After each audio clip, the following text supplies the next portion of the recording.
Welcome to Your Impact Story. Our goal is to inspire you to have a positive impact on the world around you. And now, here is author, speaker, coach, and our host, Dustin Rogers. Life has a unique way of taking shape and evolving over time. Personally, professionally, who we become is a product of our surroundings, what we consume, what we pursue. I have built most of my career on networking well and not being afraid to ask for what I want or need. I've been blessed with an amazing family. I have learned so many lessons the hard way. I'm still learning.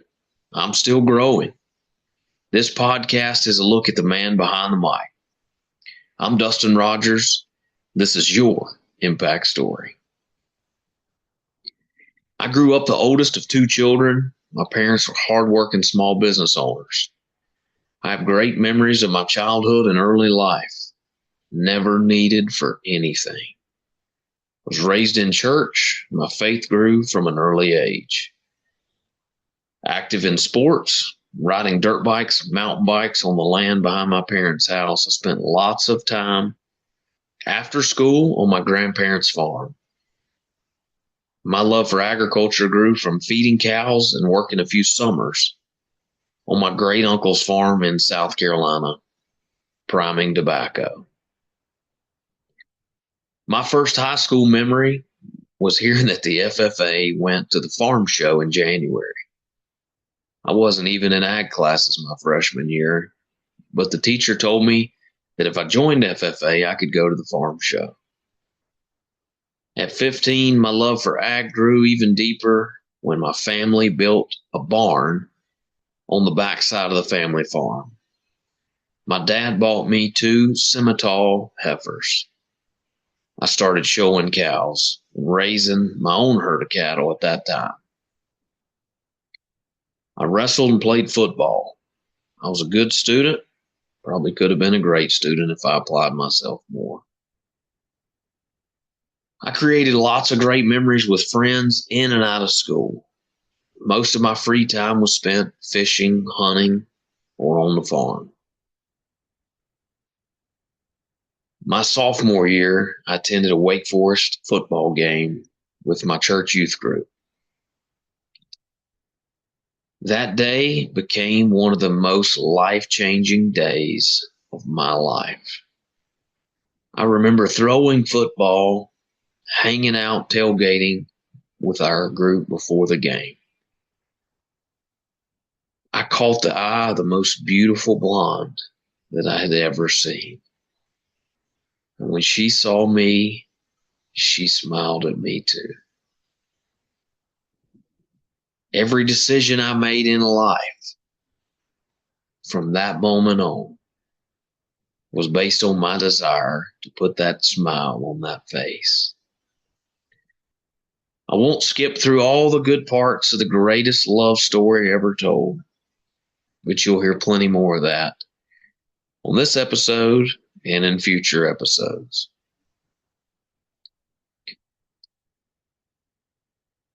In college,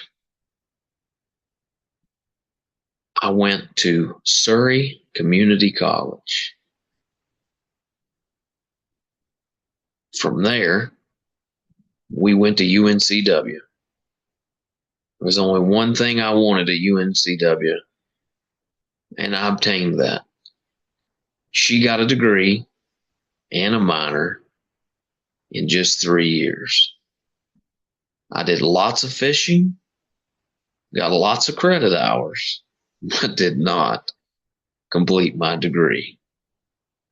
Sorry, Mom and Dad. We graduated.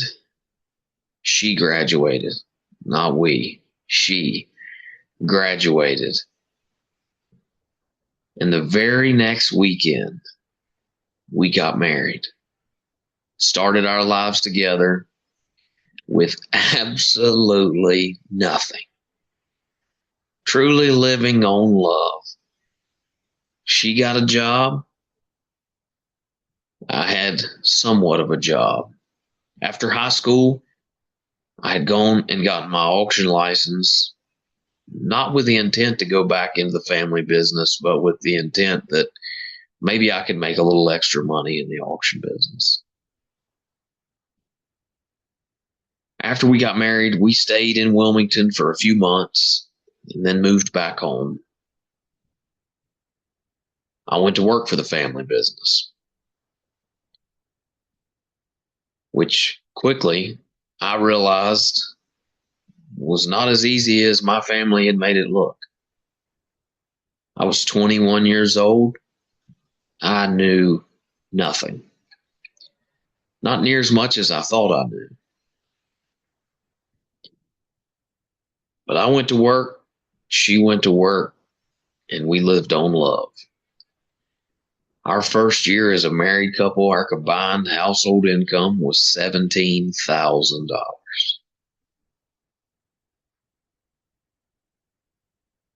I remember once cleaning out some boxes in my garage, and I found a business plan that I had to write for a management class at UNC Wilmington. And I wrote a plan about a livestock marketing company. And I sat there in my garage looking at it because I'm easily distracted and I don't throw anything away. And I sat there reading this business plan and I thought, hey, I could do this. A little while later, I purchased my first domain name and cowbuyer.com was formed.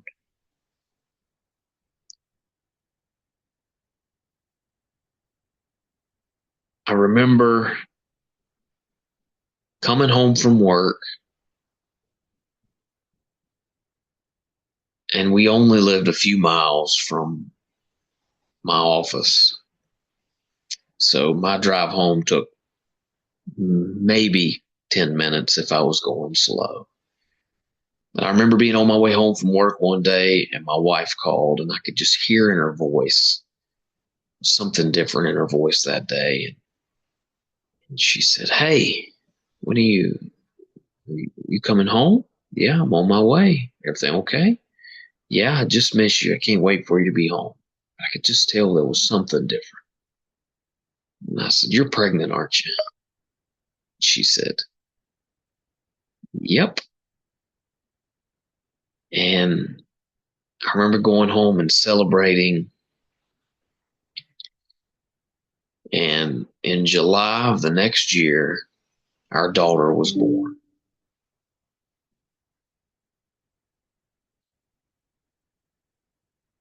Our life was a fairy tale. We were creating the life that we wanted one day at a time.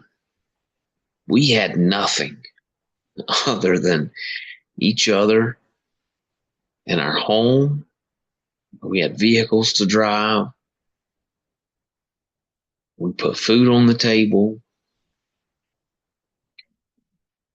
And I remember after a few months, I was really struggling to make ends meet. I was commission only in my job, and this was right into the face of the recession. And I remember reaching out, making a few contacts, trying to find some work. What could I do? Really, the only thing I knew at that time was the auction business. Did some networking, got the opportunity to go try out at Ritchie Brothers Auctioneers. Thought it was for a part-time job. They offered me a full-time job. Changed my life. Salary, benefits, but I was going to have to travel. And I remember my wife said to me, hey, if you go do this, you do what you need to do to provide, and I'll take care of things at home. I'll never forget that. And so I did. Took a job that most would only dream of, traveling literally around the world, selling equipment at auction, learning every single day. Not long after that, We were expecting our second child, a son. I remember seeing the ultrasound and finding out it's a boy.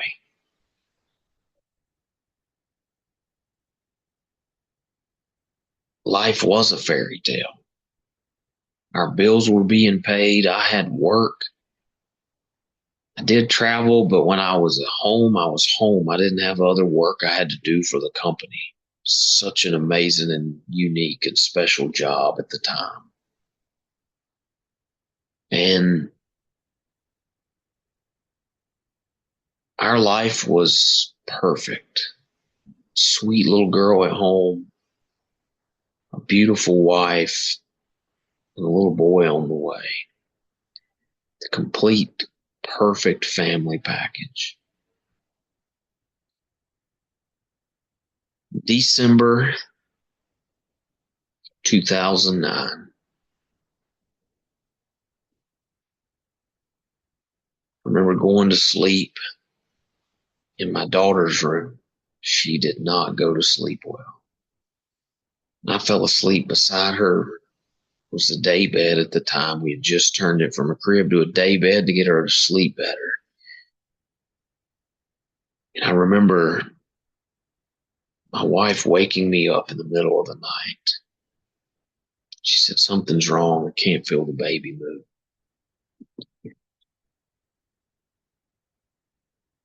I'm just a dumb man. Don't know any better, didn't know any better at the time. And I was a hopeful optimist. It'll be okay. It's fine. We called my parents and they came over. My sister was in town from college. And she went with us to the hospital. And I remember putting our bags in the car and coming back in, and my wife was bawling, talking to my mom. I just thought, something's wrong. Something's not good. But still, with optimism and hope, praying with all I had, I remember going to the hospital, doing all I could to support and comfort her, completely oblivious to what was happening and what was getting ready to happen. But I'll never forget, ever. The doctor came in as we were doing an ultrasound. We couldn't find the baby's heartbeat. The doctor came in and he did ultrasound. And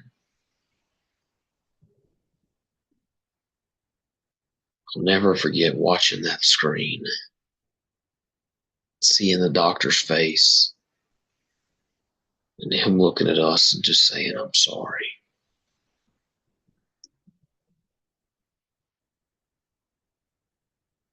Clinging to my wife, and we cried with all we had in that hospital bed. My sister notified our family, and over the next several hours, my wife delivered a beautiful, perfect baby boy. He was born straight into the arms of Jesus.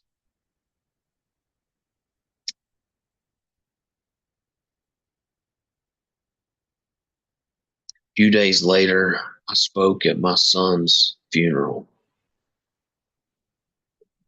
And then I carried his casket across the churchyard to the cemetery,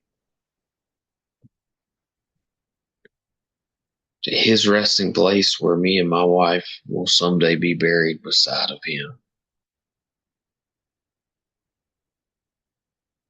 Our perfect life was broken, was shattered to pieces.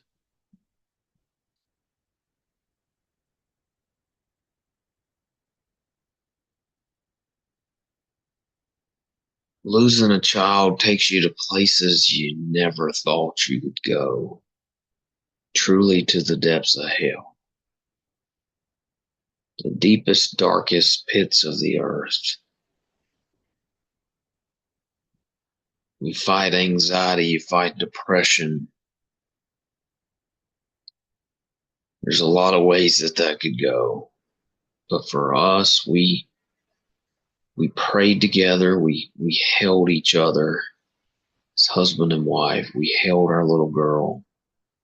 It was only 18 months old. But she's so smart. I'm pretty sure she knew at least some of what was happening to her, that something wasn't right. I remember one day my wife told me that the only way that she would ever heal, the only way that she would ever be whole again was to have another baby. If she'd have told me that she never wanted to have kids again, I would have completely understood, completely supported it in every way. But she wanted to and needed to have another baby. And I remember praying together. Didn't get pregnant the first month that we could try. But I remember the next month on a Sunday morning waking up, and my wife took a pregnancy test and it was positive. And so the lowest of lows came with a glimmer of hope, of optimism, of it's going to be okay. Continued prayers, scared to death. It's going to be okay. I remember going to church that day. I think it was that same day. And sitting in church, she gets up and goes to the bathroom, and she comes back and she says, "Hey, we have to go to the hospital. I'm bleeding." Not again. Lots of prayer. I remember going to the hospital, and the doctor, I don't know his faith today, but if he was a believer, he had a unique way of living out his faith. Maybe he just had a unique bedside manner. Because I know that in her file, in her records at the hospital, said exactly what we had just been through. The only thing he said to her when he came in was, "You're having a miscarriage. Go home and rest. Follow up with your doctor next week." So that glimmer of hope seemed to be shattered again. And I remember the next day, whatever day it was following, we went to see her doctor, same doctor that had delivered our son. He is a believer. And I remember him saying to us, "Hey, it's too early. It's too early to hear a heartbeat. But you can see, here's the picture, here's the ultrasound, here's the hope. Go home and rest, go home and pray. And if you are having a miscarriage, try again, but just pray. Come back in, I think it was 2 weeks. Come back in 2 weeks, and if hopefully we'll see a heartbeat." And I remember going back, praying and scared to death for that whole time. Going back and hearing that heartbeat. Never forget that feeling. Still such mixed emotion. The joy, the hope of what if, the fear of what if. I remember a few months later going back to the hospital or to the doctor's office and seeing the ultrasound, being scared to see the ultrasound, being afraid of what I might see on that ultrasound. I remember going back and seeing the ultrasound and tears filling my eyes. And they said, "It's a boy. It's a boy." I just wanted, I just wanted a healthy baby. I was so thankful it was a boy.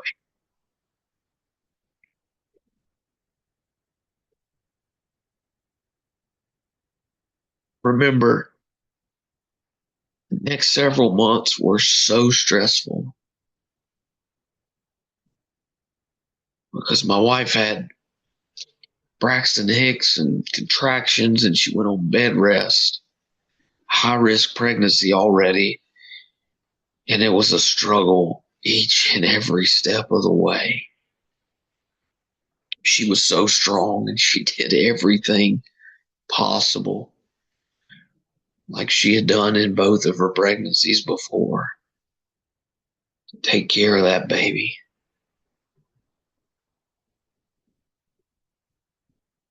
I remember going to the doctor.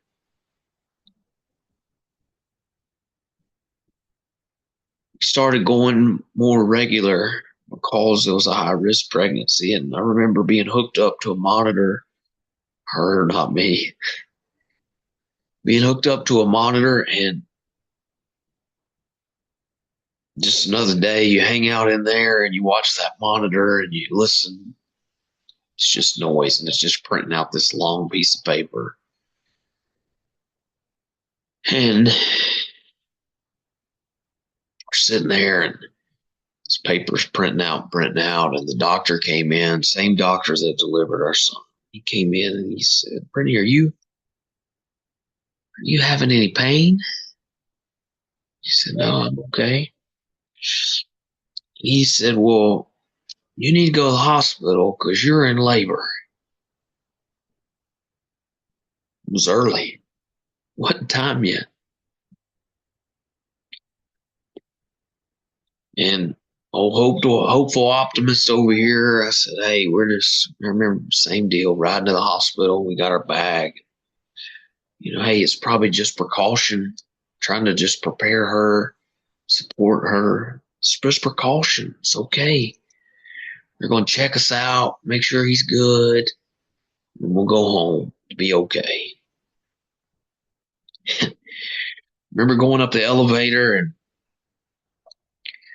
getting off on the OB floor, and as soon as the elevator door opened, the doctor on call, who had become a friend, those doors opened, and Dr. DeVore threw me some scrubs and said, "Hey, get changed. Let's go have this baby." What? We're having a baby today. Go back to the operating room, and 17 minutes later,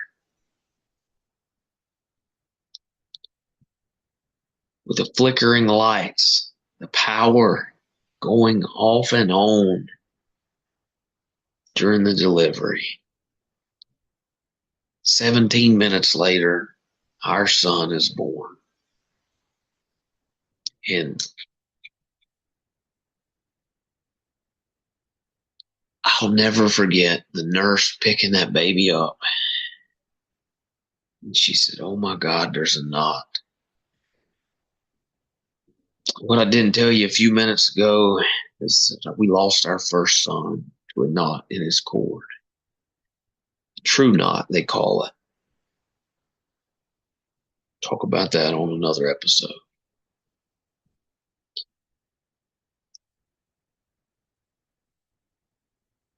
But we were told over and over and over again, there's one in so many million chance of a true knot. There's one in so many more multiples of another knot in the cord.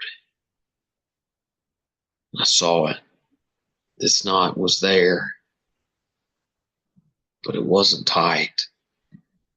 It was there, but it hadn't cinched up yet. I looked over at him, and it looked like that little dude laying on the table had a hole in his chest. Hadn't heard him cry. Oh, what's happening? I just sat there. I'm in shock because I just went to the hospital just for my wife to get checked out, and there's a baby laying there. He's here. Is he breathing? I don't know what's happened. They put a hood on him. They're working with him over there, and I'm holding my wife's hand, and sitting with her face to face. If you've ever been in a room and somebody has a C-section, you're just right there, and there's a huge sheet blocking you both from seeing the operation. And they said he's okay, but he's not breathing on his own. So he's gonna get oxygen. I remember holding the baby up to my wife's face and letting her see him for a minute. We hung out in there for a while and just see this knot. You could see he's breathing, but he's just looked like he's gasping for air. A few hours later, me and him took our first ride in a diesel truck in an ambulance. I had to leave my wife at the hospital to recover. We went to the children's hospital about 45 minutes away. And I remember on the elevator, paramedics that were taking us to the hospital said, "You sure seem calm for this situation." And I said, "Well, he's here. He's here. I trust you guys can take it from here. But he's here."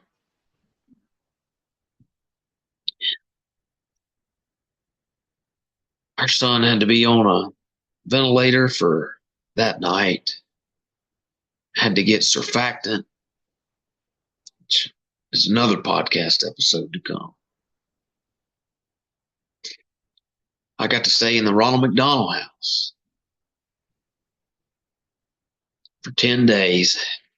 Our son was in the NICU at Brenner Children's Hospital in Winston-Salem, North Carolina. Forever grateful for that team, for the team at Northern that got him here. A day or two later, my wife was released from the hospital. She came down and joined me, and we're standing beside his little bed there in the NICU. She's looking at him, and we're talking, and I said, did you hear what the doctor said? What the nurse said after he was born? She said, no. And I said, Brittany, there was a knot. There was a knot in his cord. We cried, and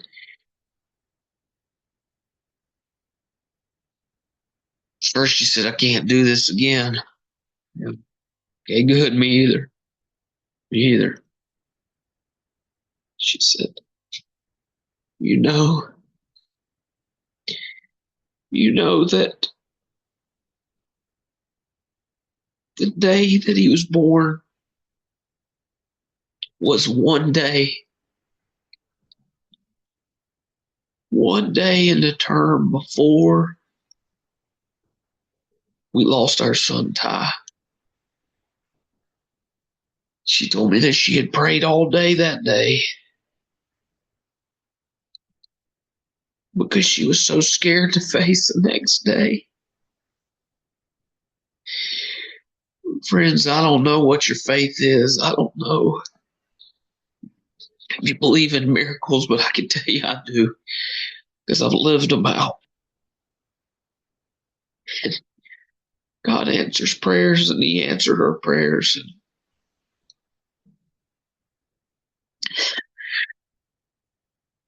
Our son was born one day in a term before we lost his older brother. He had a knot in his cord, just the same. The difference a day can make, the difference prayers can make. His prayers were answered.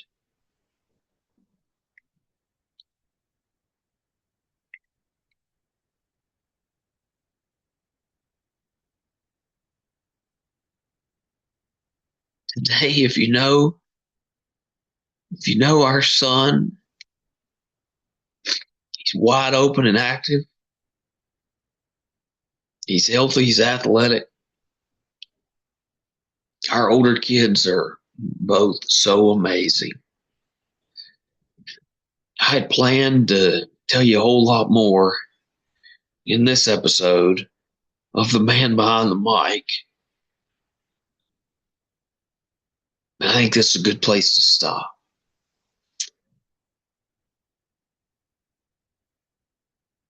We're going to stop here because the most important part of my story is my family, my faith. Friends, we're just getting started. That was 15 years ago. We got a lot of awesome things to come. We got a lot of awesome interviews recorded and ready. When you hear this, the following week, I've got 4 podcasts to record with some awesome guests. This story is to be continued. Your host is a work in progress. Stay tuned. This is your impact story. Thank you.